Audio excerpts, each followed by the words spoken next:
আসসালামু আলাইকুম। আজকে আমরা দেখব বিডিল্যান্ড প্রো দিয়ে কিভাবে ফ্রিতে মৌজা ম্যাপ ডাউনলোড করবেন এবং সেটা ব্যবহার করবেন, নিজের কাছে সংরক্ষণ করবেন। যদিও এর আগে এই বিষয় নিয়ে ভিডিও দেওয়া হয়েছে, কিন্তু আপনারা অনেকে কমেন্ট করেছেন যে বিভিন্ন জেলার বিভিন্ন নকশা আপনারা পাচ্ছেন না, খুঁজে আমাদের সার্ভারে পাওয়া যায় না। সেজন্য আজকে ভিডিওতে দেখাবো যে কিভাবে আপনারা ওই নকশাগুলো পাবেন, যেগুলো আপনারা আগে না পাচ্ছিলেন না খুঁজে, সেই নকশাগুলো এখন পেয়ে যাবেন। চলুন আমরা মূল ভিডিওতে চলে যাই। সেজন্য আমাদের মোবাইলে থাকা বিডিল্যান্ড প্রো অ্যাপসের ভিতরে আমরা ক্লিক করব। এটা হচ্ছে আমাদের বিডিল্যান্ড প্রো অ্যাপস। এটাতে ক্লিক করলাম। এখানে সিম্পল কয়েকটা ধাপ আছে। আর যারা অ্যাপসটা নিতে চান প্রিমিয়াম ভার্সন, অবশ্যই আমার সাথে যোগাযোগ করবেন, প্রিমিয়াম ভার্সনটা নিতে পারবেন।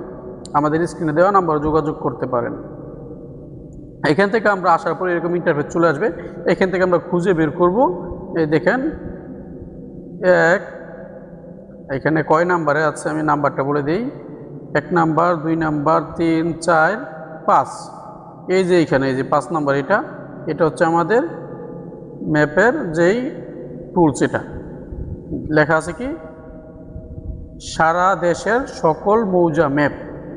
এটাতে আমরা ক্লিক করব। ক্লিক করার পরে দেখেন এইখানে একটা বিষয় যেটা আপনারা অনেক সময় ভুল করেন। এখানে হচ্ছে দেখেন এই যে একটা সোর্স, 2টা সোর্স, 3টা সোর্স। এই 3টা সোর্সে আপনারা মৌজা ম্যাপগুলো পাবেন।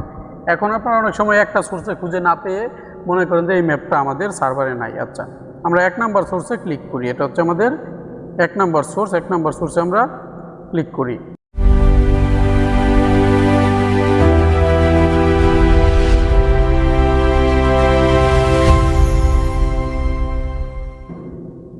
এক নাম্বার সোর্সে আছে সিলেক্ট করা। এখন আমরা ঢাকার দিকে যাই। ধরুন ঢাকারটাই দেখে আমি, এই যে ঢাকা বিভাগ। এই ঢাকা বিভাগে ক্লিক করলাম। ঢাকা বিভাগ ক্লিক করার পরে দেখেন এখানে কি দেখাচ্ছে, ফোল্ডারটি ফাঁকা, এখানে কোনো নকশা নাই। এরকমভাবে আপনারা ক্লিক করার পরে আমাদেরকে নক করেন যে ঢাকা বিভাগে কোনো নকশা পাচ্ছি না। আচ্ছা, সেজন্য আমরা কি করব, এখন আবার আমরা যে সোর্স 2 এটাতে আমরা ক্লিক করি। এটাতে ক্লিক করলাম। ক্লিক করার পরে দেখেন এরকম ইন্টারফেস চলে আসছে। আসার পরে যে এখানে আমরা যে ঢাকার ভিতরে ক্লিক করি। ক্লিক করলাম। ক্লিক করার পরে নিচে দেখেন আমাদের ঢাকার ভিতরে যেই জেলাগুলো আছে সেই জেলাগুলো চলে আসছে। এখান থেকে আমি যে কোনো একটাতে ক্লিক করি। ধরেন ঢাকার ভিতরে গাজীপুরে ক্লিক করলাম। গাজীপুরের ভিতরে আমরা টঙ্গীতে ক্লিক করলাম। এই যে RS নকশা টঙ্গীর ভিতরে, এই দেখেন নকশাগুলো কিন্তু চলে আসছে। যে নকশাগুলো যদি আমরা একটা নকশা দেখি, চোখের আইকন যেটা দেওয়া আছে এটাতে আপনারা ক্লিক করলে নকশাগুলো দেখতে পাবেন। এই যে নকশাগুলো কিন্তু দেখা যাচ্ছে এবং জুম করা যাচ্ছে, এভাবে কিন্তু আপনারা দেখতে পারবেন। আচ্ছা, এখন আমরা পরে আবার পরের সোর্সে যাব। 3 নাম্বার যে সোর্স আছে, যদি 2 নম্বর সোর্সে না পাই সেক্ষেত্রে আমরা তৃতীয় যে 3 নাম্বার সোর্স আছে সেটাতে ক্লিক করব। সোর্স নাম্বার 3 নাম্বার সোর্সে ক্লিক করে দেখেন বিভাগগুলো চলে আসছে। এইখান থেকে আমরা যে বিভাগে ক্লিক করবো ওই বিভাগে, যেমন ঢাকাতে যদি ক্লিক করি, এখানে ঢাকা, এইখানেও কিন্তু দেখাচ্ছে ঢাকার ভিতরে কোনো নকশা নাই, 3 নাম্বার সোর্সটা ফাঁকা। তার মানে 2 নাম্বার সোর্সে ঢাকার নকশাগুলো আছে। আচ্ছা, এখন এভাবে আপনারা যেই সোর্সে পাবেন ওই সোর্স থেকে নকশাটা নিয়ে নিতে পারেন। এখানে সোর্স অনেকগুলো 3টা সোর্স আছে, 3টা সোর্স থেকে আপনারা যে কোনো একটা সোর্সে পেয়ে যাবেন আশা করি। তারপর আরেকটা বিষয়, যেটা কিছু মিসিং ফাইল আছে, যে মিসিং ফাইলগুলো আমাদের কাছেই নাই, আসলে আমরা দিব কোত্থেকে? কারণ যদি ওই মিসিং ফাইলগুলো পাওয়া যেত, আমরা সরকার কর্তৃক পাইতাম, সেক্ষেত্রে কিন্তু আমরা দিতে পারতাম। আমরা কিন্তু আমাদের কাছে মিসিং ফাইলগুলো নাই। তারপর যদি আপনাদের কারো কাছে থাকে আমাদেরকে দিতে পারেন, দিলে আমরা এখানে আপলোড করে দিব। দিলে সবার উপকার হবে, সবাই সেই নকশাগুলো দিয়ে কাজ করতে পারবে। আর তাছাড়া যদি কারো প্রয়োজন হয় নিজে নিজে কালেক্ট করে নিতে পারেন, যেভাবে পারেন।